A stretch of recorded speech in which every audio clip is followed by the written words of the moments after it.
Bismillahirrahmanirrahim. Assalamualaikum warahmatullahi wabarakatuh. Alhamdulillah. Allahumma salli ala Sayyidina Muhammad wa ala ali Sayyidina Muhammad. Yang sama-sama kita hormati Bapak PJ Bupati Belitung beserta jajaran, Bapak Sekda, para asatiz, guru-guru kita, Al-Mukarram, Ustadz Kemas Ali, Ustadz Kurnia, alim ulama, cerdik pandai, tokoh masyarakat, Bapak Ibu, hadirin hadirat yang tak dapat saya sebutkan satu persatu. InsyaAllah kita semua dimuliakan Allah Subhanahu wa ta'ala. Amin ya rabbal alamin. Innallaha idza ahabba 'abdan ista'malahu.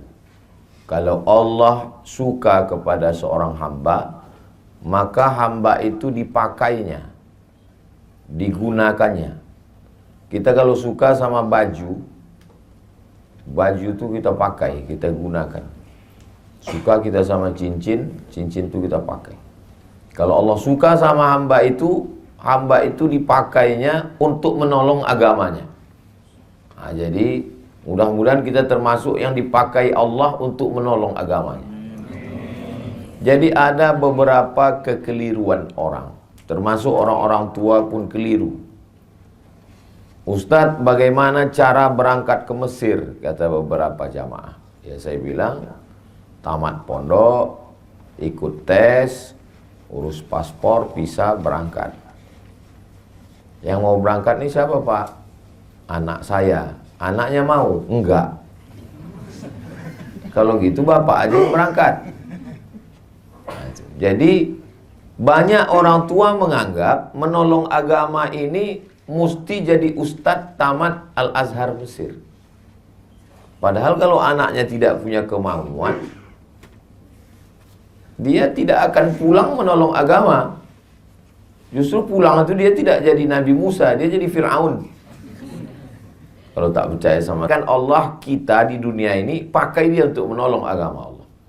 Buktinya tadi malam acara besar bisa terwujud itu bukan karena Ustaz Abdul Somad, tapi karena orang-orang yang dipakai Allah dengan jabatannya masing-masing.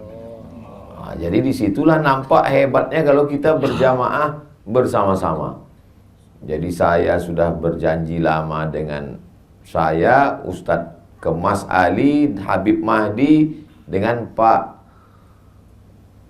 saya selalu lupa nama Pak Gubernur 2017-2022 Pak Rizaldi. Kami berjanji di tepi pantai, di tepi atas hotel melihat ke bawah laut, nanti kita sama Habib Mahdi. Ya, tapi kalau tidak bersama-sama kita tak terwujud.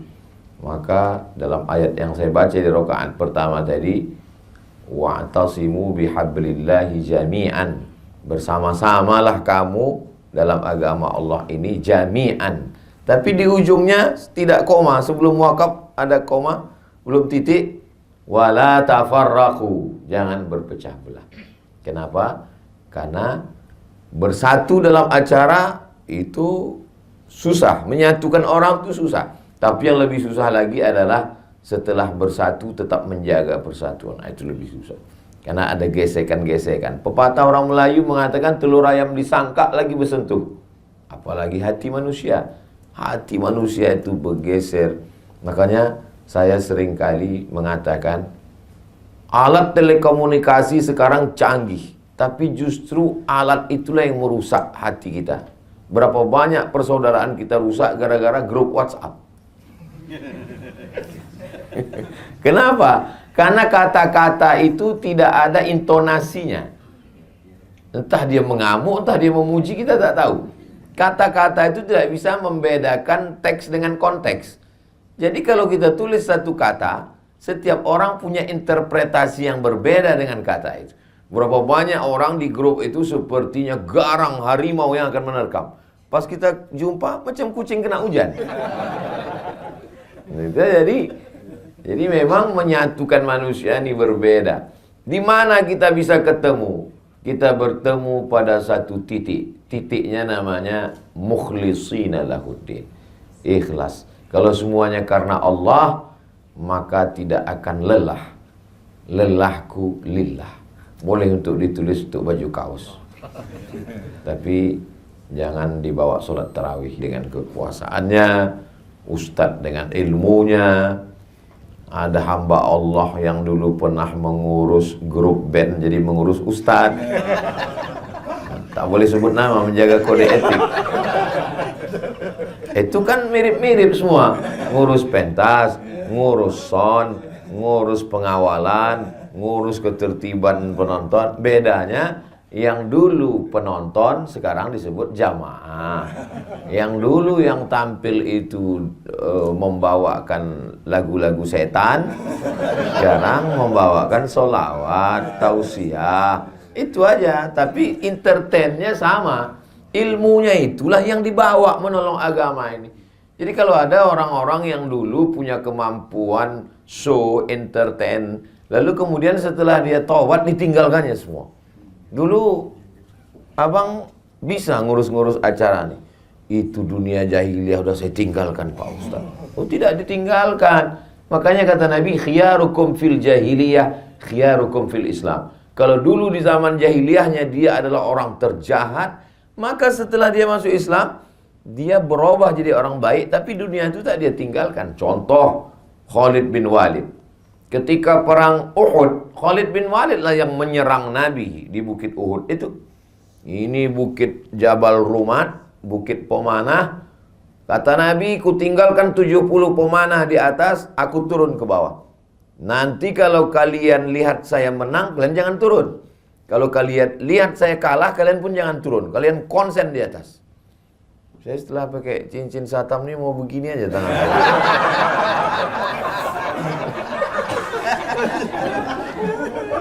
Rupanya pasukan Nabi menang di bawah. Mereka tak tahan melihat harta rampasan perang, turun mereka. Begitu turun pasukan pemanah dari atas, datang pasukan Khalid bin Walid dari belakang. Kalah pasukan Nabi. Tapi setelah Khalid bin Walid masuk Islam, dia tidak baca Yasin di masjid. Dia tidak hanya duduk berzikir, dia tetap menjadi panglima perang. Bedanya, dulu menyerang Nabi, sekarang membela Nabi. Jadi sekarang banyak fenomena hijrah, pengusaha bertaubat, setelah habis itu duduk di masjid. Pas ditanya, gimana ruko bapak, gimana kebun sawit bapak, gimana bisnis bapak, gimana tambang bapak? Sudah saya tinggalkan semua, Pak. Saya mau mati. Ya kalau mati kok tidak? Saya banyak ketemu orang mau resign. Saya mau resign nih Pak Ustaz. Orang kalau ngomong jangan patah, biarkan dia habis ngomong. Setelah habis dia bilang selesai semua, baru saya tanya, kalau bapak resign, keluar dari kantor, keluar dari BUMN, keluar dari ASN, siapa yang duduk di kursi bapak tinggalkan itu? Apa yakin yang menggantikan bapak lebih soleh, lebih baik daripada bapak? Enggak ada Pak Ustaz, setengah setan yang menggantikan. Berarti bapak membiarkan amanah ini diambil orang. Iya Pak Ustaz, tapi saya tak tahan duit-duit haram ini. Kasih ke saya. Jadi banyak orang berpikir yang dipikirkannya dirinya aja sendiri. Padahal kalau segenggam kekuasaan itu di tangannya, banyak yang bisa dia lakukan. Jadi kalau ada orang berpikir yang penting saya sholat subuh, yang penting saya puasa Senin Kamis, yang penting saya tahajud malam, yang penting saya berzikir. Kalau begitulah cara berpikir, takkan merdeka Palestina oleh Salahuddin Al-Ayyubi. Tidak akan menang umat Islam melawan Konstantin oleh Muhammad Al-Fatih. Takkan menang Islam berkuasa di Spanyol oleh menjebol Selat Gibraltar oleh Jabal Tariq. Kenapa? Egois, berpikir diri sendiri. Nabi ketika menerima wahyu, Iqra bismi rabbikal ladzi khalaq, khalaqal insana min 'alaqin, Iqra wa rabbukal akramul ladzi 'allama bil qalam, 'allamal insana ma lam ya'lam, di atas Jabal Nur.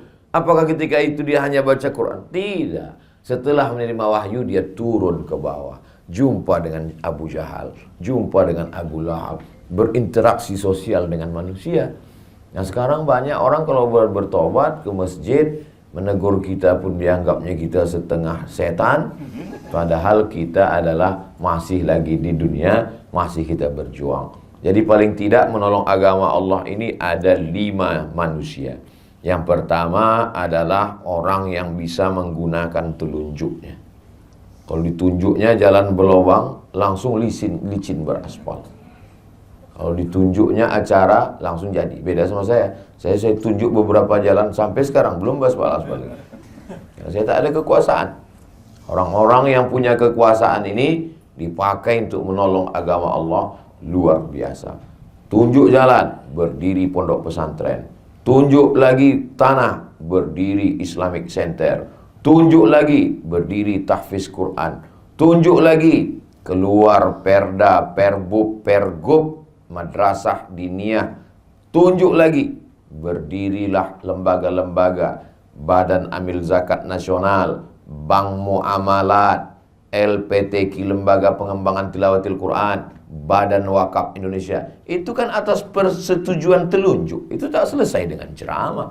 Itu tidak selesai dengan tabligh akbar. Perubahan dulu masih saya ingat tahun-tahun 90-an zaman saya SMP. Itu dulu anggota dewan kalau mau kampanye ngundang penyanyi dangdut. Sekarang terjadi perubahan, ustadz ceramah. Terlepas dari plus minusnya bahwa terjadi ada perubahan opini publik. Apa maknanya?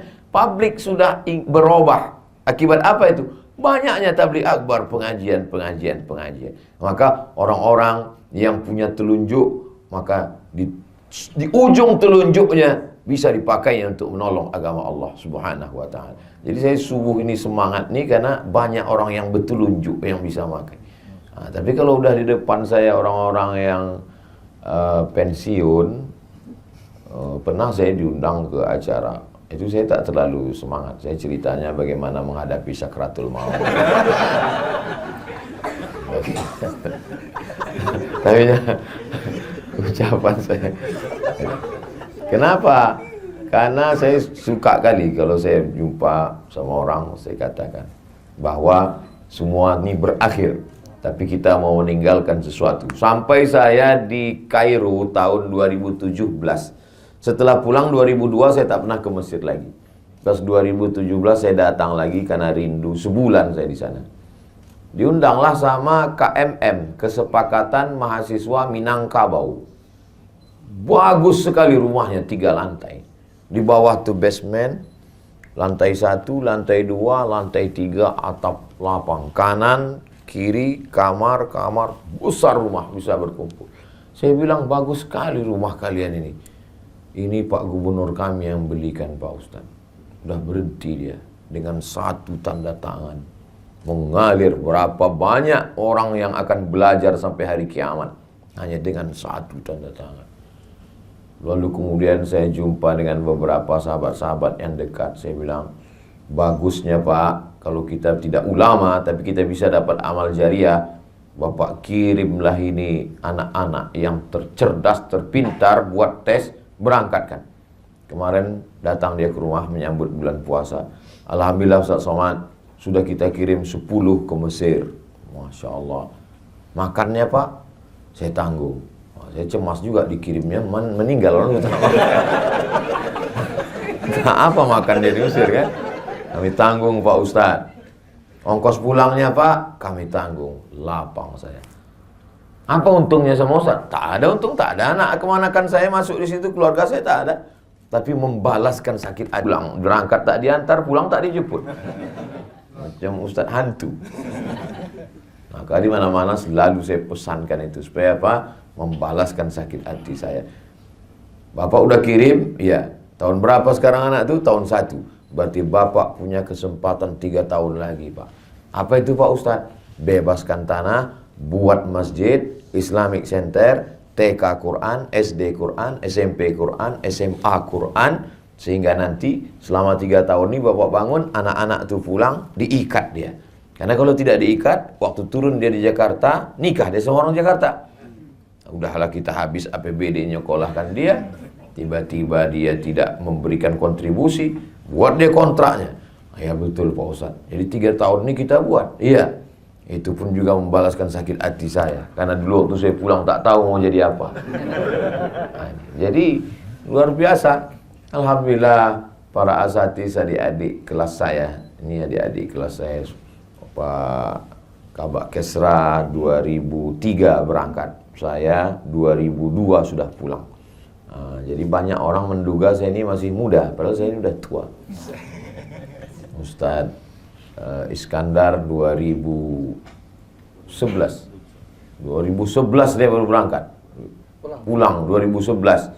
Saya 2002, berarti beda 11 tahun. 2011 beda 9 tahun. Tua juga saya sudah. Artinya bahwa ada sesuatu yang kita lakukan.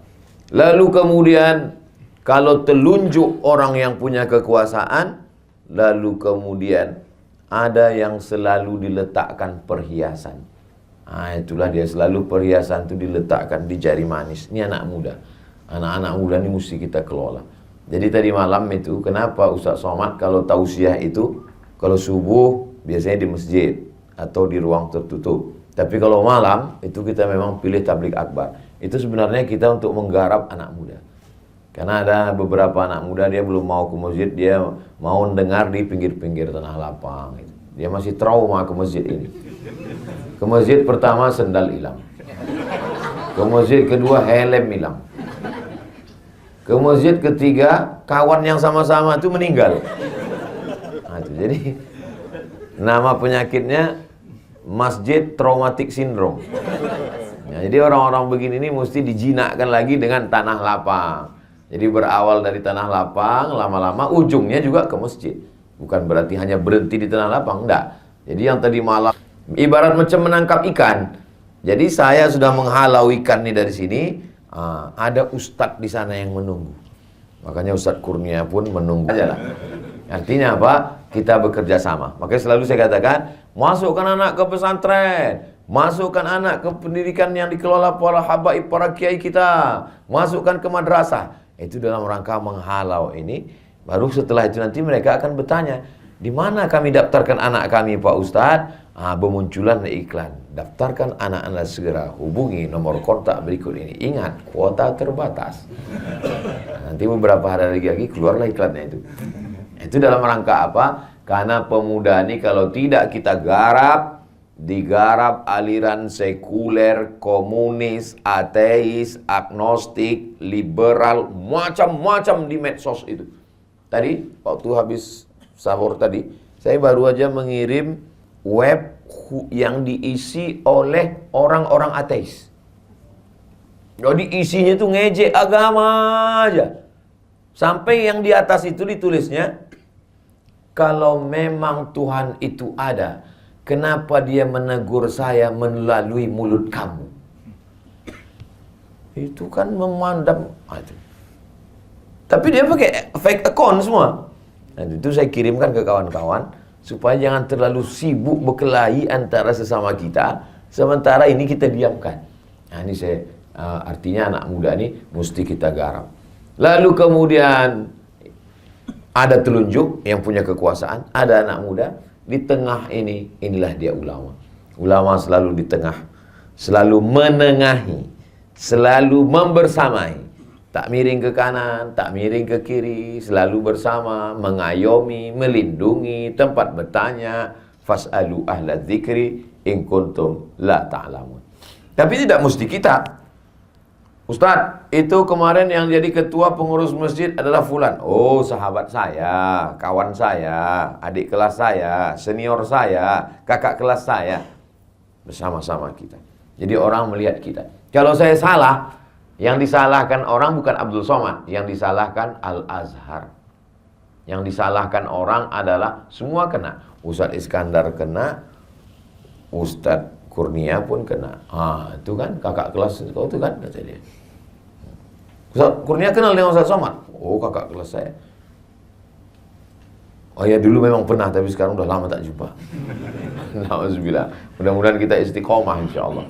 Karena kita sudah membawa Islam, sudah membawa Quran, membawa hadis Nabi. Jadi tidak hanya sekedar membawa personal nama kita. Saya dikasih tahu tadi sampai 5. Udah, kelingking ini jangan disepelekan. Walaupun dia kecil, kalau tak ada dia cuma ngorek upil. Kalau tak ada dia cuma mengorek telinga. Gatal lubang telinga kita. Takkan mungkin pakai jempol. Besar betul lah lubang telinga. Artinya apa? Memang ada orang-orang kecil, tapi jangan lupa, boleh jadi azab Allah itu tidak turun karena yang kecil-kecil ini. Orang kecil itu lebih ikhlas. Orang kecil itu lebih tulus. Orang kecil itu lebih dekat kepada Allah. Kenapa? Rahmat Allah itu turun di hati yang hancur berkeping. Boleh untuk update status besok pagi. Mana tahu ada adik-adik yang hatinya hancur berkeping. Kenapa kadang hidup kita itu dibuat Allah hancur babak belur, berkeping macam kaca jatuh ke batu? Karena di saat itulah sujud kita lebih lama. Karena di saat itulah air mata kita menetes.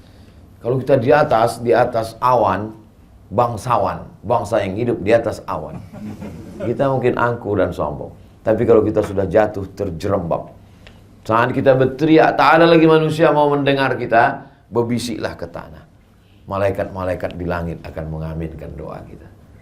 Saya sejak di Belitung ini puitis pula sekarang. Nah, maka orang-orang kecil sepele ini jangan disia-siakan. Masya Allah, tabarakallah. Kemarin Ustadz kita berbuka bersama 16.000 porsi. Terbayanglah itu berapa duit. Dari mana itu datang? Bahkan sampai ada LSM yang mempertanyakan ini datang dari mana. Tapi panitia kita luar biasa. Kalau abang mau nambah duitnya silakan datang. Dan mantap. Gak perlu marah-marah. Gak perlu ngamuk-ngamuk. Kenapa tanya-tanya? Ini tak perlu. Ini dari mana duitnya? Kalau mau nambah silakan datang. Kalau nggak mau nambah, ya paling tidak jangan nambah beban. Kan sedap. Lebih baik lembut tapi mengena. Untuk apa keras tak kena? Begitulah. Dari mana jawaban-jawaban lembut itu datang? Dari Allah. Allah kirimkan ke hati dan pikiran orang beriman supaya orang tak tersinggung, tapi mengena dalam hati. Sampai mati dia ingat itu. Akan datang kalau ada acara tabligh akbar lagi, mau menelpon, kena lagi nanti gitu. Begitulah Allah SWT cara melindungi. Kadang kita tak pernah terpikirkan sesuatu, tapi Allah yang membisikkan. Kalau bisikan datang dari malaikat yang dikirim oleh Allah, ilham namanya. Kalau bisikan yang datang, kita beristighfar, kita sholat sunat, kita istiqomah, datang bisikan-bisikan yang kadang tak terlintas di hati dan pikiran kita. Begitu juga kalau kita jahat, kita buat dosa, datang juga bisikan-bisikan untuk buat dosa yang tak terlintas di hati pendosa sekalipun. Ada aja ide-idemu untuk buat dosa itu yang tak terpikirkan orang. Jadi kalau Bapak Ibu melihat ada orang, heran. Dia kalau mau buat dosa ini ada aja idenya Pak Ustaz. Berarti memang kawan-kawan setan. Satu geng dia. Yang punya telunjuk, sudah. Yang penengah, sudah. Anak muda, sudah. Orang kecil, sudah. Ada orang-orang yang perlu selalu diberikan pujian. Ini mak-mak garis keras. Mereka ini gerakannya luar biasa. Selalu siap. Ibu, bawa makanan, siapkan jamaah, siap katanya. Tapi mesti sering. Masih dikasih gini. Mantap. Support luar biasa. Perempuan itu dia ingin mendengarkan kata-kata pujian. Makanya Nabi menggunakan itu. Apa kata Nabi kepada Sayyidatuna Aisyah? Ya Humaira, wahai engkau yang kulitnya putih, kalau kena cahaya matahari kemerah-merahan. Jadi terngiang tuh di telinga. Boleh Pak Ustaz, istri saya panggil wahai orang yang kulitnya putih, kena cahaya matahari kemerah. Apa pula salahnya? Pulang dari sini nanti panggil, ya Humaira. Tapi kalau bisa sesudah berbuka. Kalau jam 2, jam 1 ya Humaira, kau ngejek aku ya kata dia. Jangan pula terlalu jujur. Ini terlalu jujur balik, ya Hajar Aswad. Ngamuk lah dia. Jadi kita memang harus selalu memberikan kata-kata yang baik, mengangkat hati perasaan, mensupport, memberikan. Kita pun terasa itu. Kadang ada orang-orang, tapi jangan terlalu berlebihan. Dia macam garam juga itu. Kalau pas dia penempatan garamnya itu pas dia enak. Tapi kalau terlalu berlebihan, naik asam, naik apa, kita pusing kepala kita mendengar pujian-pujian. Makanya kata Nabi, kalau orang terlampau memuji, ambillah pasir dan hembuskan ke wajahnya. Jadi kita pun siapkan, letakkan pasir. Kalau ada orang tukang pemuja, kenapa bapak gini kan banyak kali bercerita kok. Saya mohon maaf duduk di atas ini bukan kemauan saya. Ustadz Kurnia yang ngasih kursi. Begitulah sibuknya kemarin orang mencari kursi. Saya dikasih pula kursi. Nah, kenapa saya dudukkan di sini biar sejajar sama kamera. Nah, ini saya jelas doa. Tak putus doa saya untuk Pak PJ beserta Ibu, Pak Ezaldi beserta Ibu, untuk Pak Sekda beserta Ibu, untuk seluruh Belitung saudara-saudara saya dalam la ilaha illallah Muhammad Rasulullah SAW. Mudah-mudahan Allah menjaga bapak-bapak Ibu semua. Allah menjaga Belitung, Allah menjaga saudara-saudara kita sebangsa setanah air, dijadikan Allah negeri ini baldatun thayyibatun wa rabbun ghafur. Keluarga kita sakinah mawaddah warahmah, anak-anak kita soleh dan solihah. Istiqomah kita sampai mati dalam la ilaha illallah. Ala hazihi niyah, untuk niat yang baik ini. Al-Fatihah. A'udzubillahi minasyaitonirrajim. Bismillahirrahmanirrahim. Alhamdulillahirabbil alamin arrahmanirrahim maliki yaumiddin. Iyyaka na'budu wa iyyaka nasta'in. Ihdinas siratal mustaqim. Siratal ladzina an'amta 'alaihim ghairil maghdubi 'alaihim waladdallin. Amin. Allahumma inna nas'aluka salamatan fid din. Selamatkan kami dalam agama kami, dalam akidah Ahlussunnah wal Jamaah. Jangan sampai anak cucu kami murtad, na'udzubillah. Jadikan mereka istiqamah dalam iman dan Islam. Wa afiatan fil jasad. Sehatkan badan kami supaya kami bisa beribadah, menolong agama. Wa ziyadatan fil ilmi. Tambahkan ilmu kami supaya benar amal kami. Wa barakatan fil rizqi. Berkahi rezeki kami supaya kami bisa menolong dengan wakaf, zakat, infak dan sedekah. Wa taubatan qablal maut. Dosa kami banyak, berikan kami taubat sebelum mati. Wa rahmatan indal maut. Curahkan rahmatmu ketika kami mati. Wa maghfiratan ba'dal maut. Berikan kami ampunan sesudah kami mati. Allahumma hawwin alaina fi sakaratil maut. Ringankan kami ketika melewati sakaratul maut ya Allah. Wan najata minan nar. Selamat dari api neraka. Wal afwa indal hisab. Maafkan kami ketika nanti segala amal kami akan dihisab, dihitung di hadapan. Rabbana hab lana min azwajina. Jadikan pasangan hidup kami, suami, istri, anak-anak kami qurrata a'yun, sejuk dipandang mata, menenangkan hati kami. Rabbana hab lana minas sholihin. Jadikan anak kami anak-anak yang soleh dan solihah.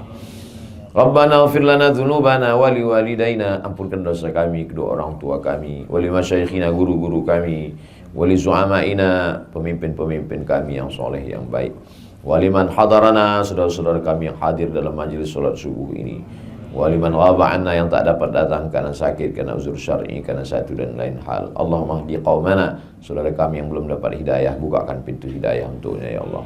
Allahumma khtim lana bi husnil khatimah, la takhtim alaina bi su'il khatimah. Allahumma ja'al akhir kalamina, jadikan akhir kalam kami inda intihai ajalina, ketika ajal kami sampai, kalimat yang keluar dari mulut kami la ilaha wa biha nub'atsu, dengan itu kami akan dibangkitkan di padang mahsyar. Rabbana atina fid dunya hasanah wa fil akhirati hasanah wa qina adzabannar. Wa sallallahu ala sayyidina Muhammad wa ala alihi washabbihi wasallam. Walhamdulillahi rabbil alamin. Taqabbalallahu minkum inna wa minkum taqabbal. Terima kasih kepada Bapak Ibu semua. Mohon maaf atas segala kesilapan dan kekhilafan. Kami akan bertolak menuju Palembang. Besok pagi saya pulang ke Pekanbaru. Mohon maaf lahir dan batin. Minal aidin wal faizin. Taqabbalallahu minna wa minkum sholihal a'mal. Wassalamualaikum warahmatullahi wabarakatuh.